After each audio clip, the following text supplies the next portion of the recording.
Hellcat.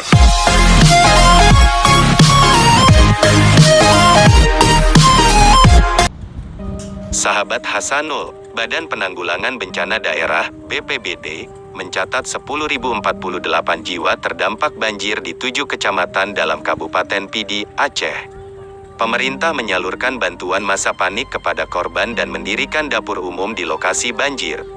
Kepala BPBD Pidi Dewan Ansari menuturkan, sebagian besar korban banjir, termasuk yang rumahnya rusak, mengungsi ke rumah saudara di tempat aman.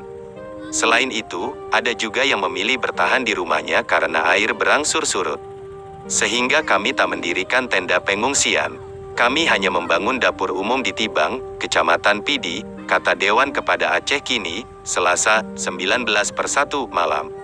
Sahabat Hasanul Bolkiah, banjir di Pidi terjadi sejak Senin kemarin akibat 3 sungai besar di daerah itu, Kruung Lala, Krueng Baro, Kruung Buloh, meluap menyusul hujan deras.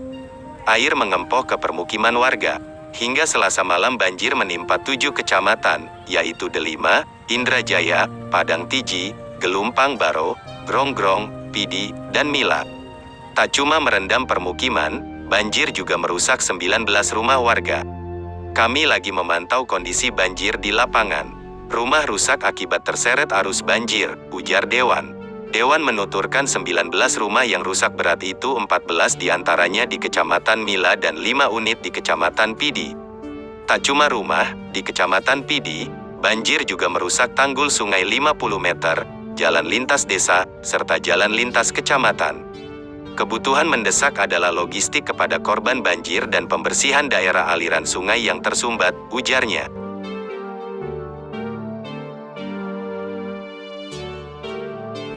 Sahabat Hasanul Bolkiah, Selasa pagi, Dinas Sosial Aceh memasok bantuan masa panik kepada korban. Derma itu diterima secara simbolis oleh Wakil Bupati Pidi Fadlullah TM Daud di kantor Bupati Pidi.